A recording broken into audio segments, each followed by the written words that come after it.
¿Estáis viendo esto? ¿Y esto?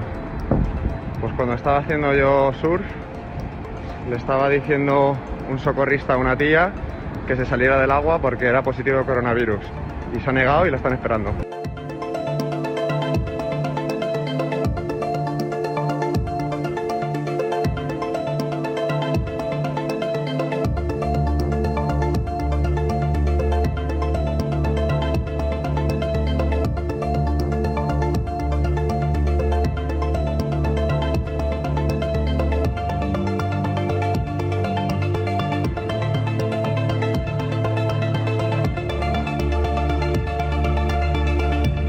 Impresentable, positivo en coronavirus, que encima está huyendo de la policía, pero ¿esto es una broma o qué?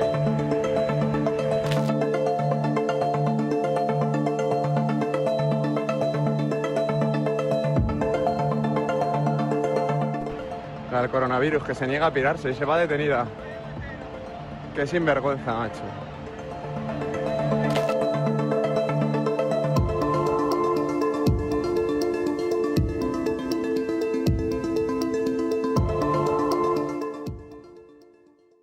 Je vous annonce officiellement qu'à partir donc de samedi prochain, le 18 juillet, le masque va être obligatoire partout au Québec, dans tous les lieux publics fermés, comme les commerces.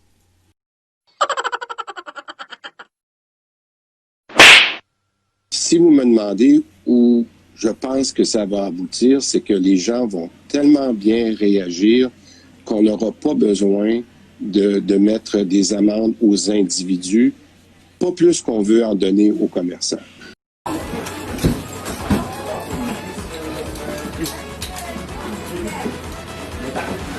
Oh! Hein? Pour un masque! OK, pour un...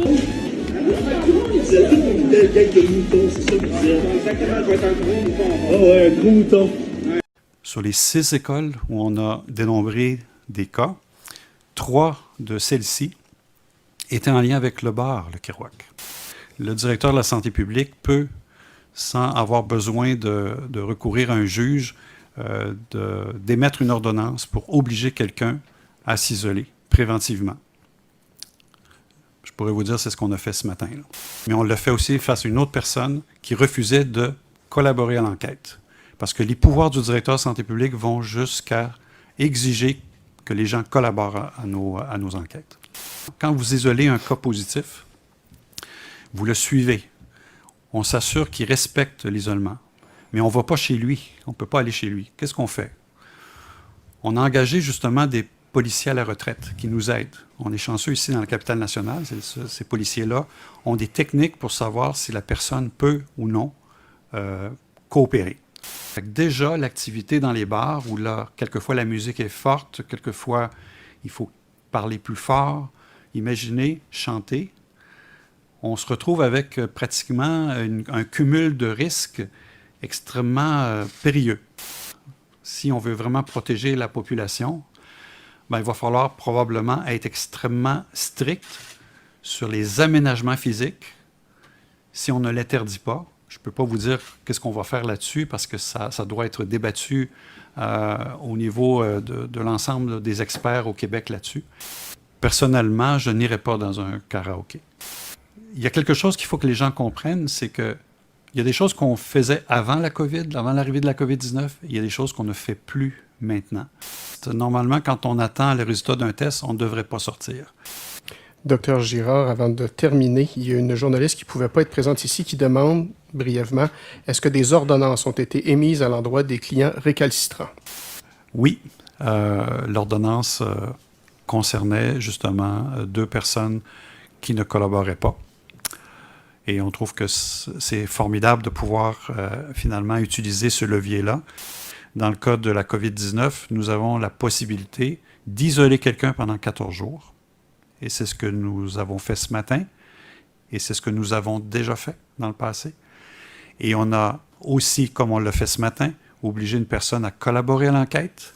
Et on l'avait déjà fait dans le passé, avec succès. et avec une collaboration extraordinaire des corps policiers. Parce qu'on a eu des personnes qu'on a isolées chez eux. À un moment donné, la personne, on voyait bien qu'elle n'était pas chez elle. Ouais, c'est une disposition légale émise par l'ordonnance qui nous permet justement d'obliger ces personnes-là contre leur gré.